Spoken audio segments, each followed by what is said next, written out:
ő valaki volt innen a faluból, aki úgy döntött, hogy elmegy külföldre dolgozni, és a kutyákat ott hagyja megkötve láncon. Egy ilyen méteres láncon volt, fél méteres láncon voltak megkötve. Se egy kutyaházuk nem volt, semmi. És amikor rájuk találtam, csontsbőr voltak, már napjaik lettek volna még neki is, és a Ladynek is. És akkor elkezdtem járni, etetni egy darabig ott, azon az udvaron, de hát nekem nagyon nehéz volt, hogy oda hordjam a kaját, a meleg vizet, mert tél volt, ugye, a házikolyuk se volt, és akkor csináltunk itt nekik helyet, és elhoztuk ide őt is, és a Ladyt is.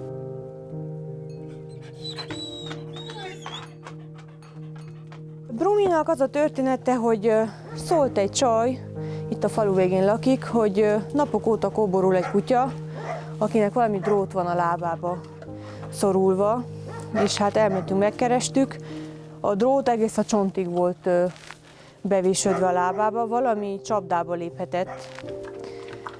Mert hát ugye állítsák fel a csapdákat a rókáknak, lehet pont a kutyáknak, nem lehet tudni. És hát neki ilyen szerencséje volt, hogy belelépett, nem tudjuk honnan származik, mennyi idős, na de úgy került hozzánk, és akkor kivettük a drótot, lekezeltük a lábát, azóta itt van. Sofit az erdőbe találtam kidobva még 2 kicsi testvérével, hazahoztam őket.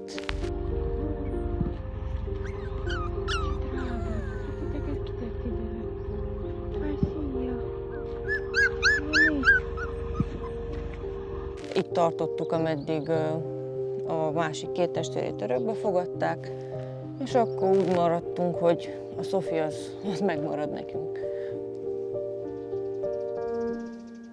A Sophie-nak is került gazdi, és le volt beszélve, hogy viszik, de meggondoltuk magunkat. Mert annyira megszerettük, hogy nem tudtuk odaadni. És akkor nálunk maradott. Ilyen kis, ilyen szeretetre vágyik. Ő nem az a nagyon energikus kutyus se, hogy például, mint ahogy van a Lady, hogy tehát annak nem lenne elég szerintem 20 ember se, hogy lefárassza. Gyere hamar ide, te! Lady! Lady!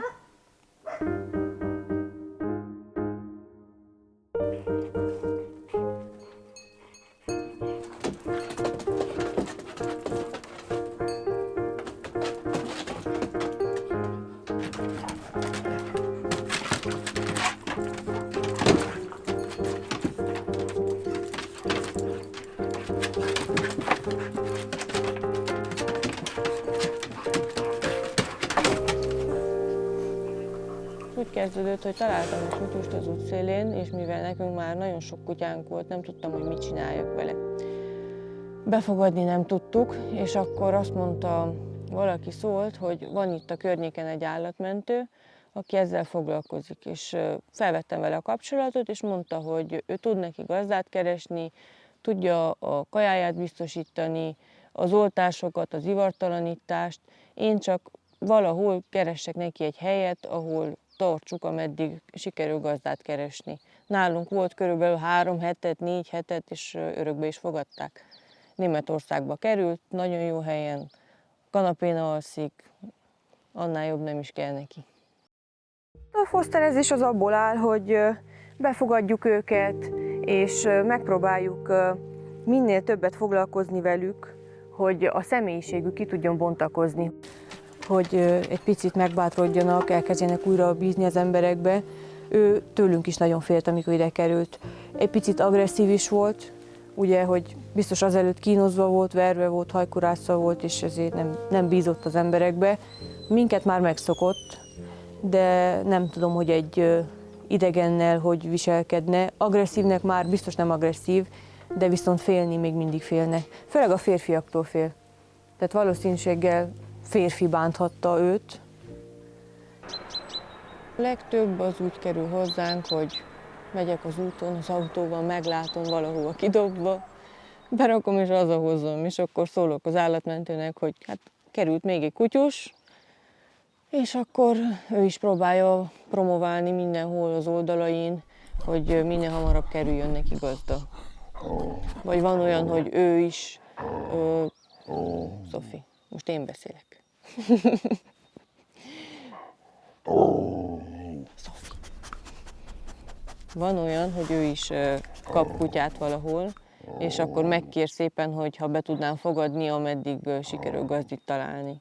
Körülbelül 40-50 kutya fordult meg az utóbbi 5 évben.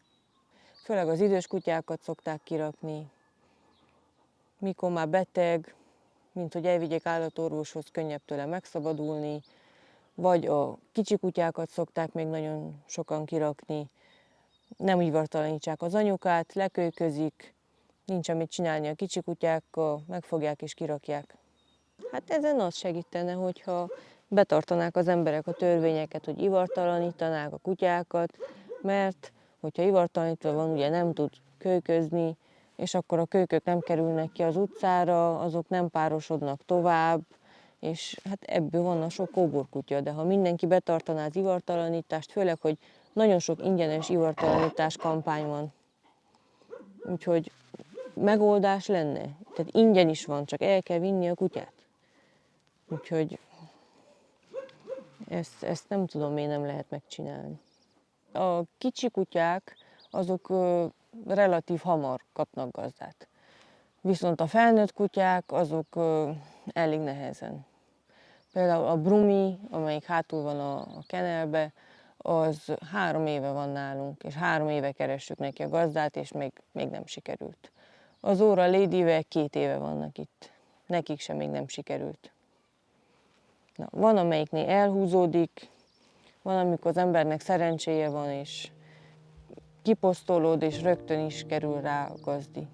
Hát a legnagyobb változást az jelentene, hogyha az emberek a mentalitásukat változtatnák meg, mert főleg falun a kutyának láncon van a helye, és a kutya megeszi a moslékot, és a kutya megeszik bármit, és nem visszük állatorvoshoz csak amikor már nagyon nagy a baj.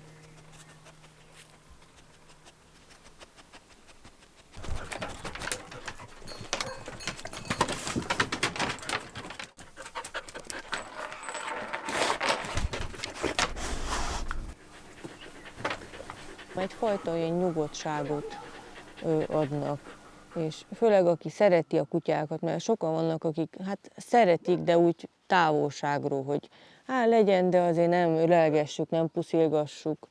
Na de aki tényleg úgy szereti, mint hogyha a saját gyereke lenne, az szerintem meg tudja mondani, hogy mennyi mindent tud adni egy kutya, úgy hűségterén, tényleg, hogy az ember legjobb barátja.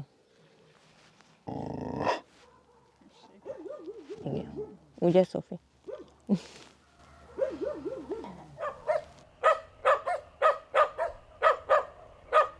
Ajánlom, hogy kipróbálják az emberek a foszterkedést, főleg azok, akik szeretik az állatokat és szeretnének segíteni, de véglegesen nem tudnak befogadni kutyust, de ideiglenesen igen, például 2 hétre, 1 hónapra, 2-re, nagyon sokat számít. Lehet, az a 2 hét alatt megkerül a gazdi, és hát megváltozik a kutyának az élete.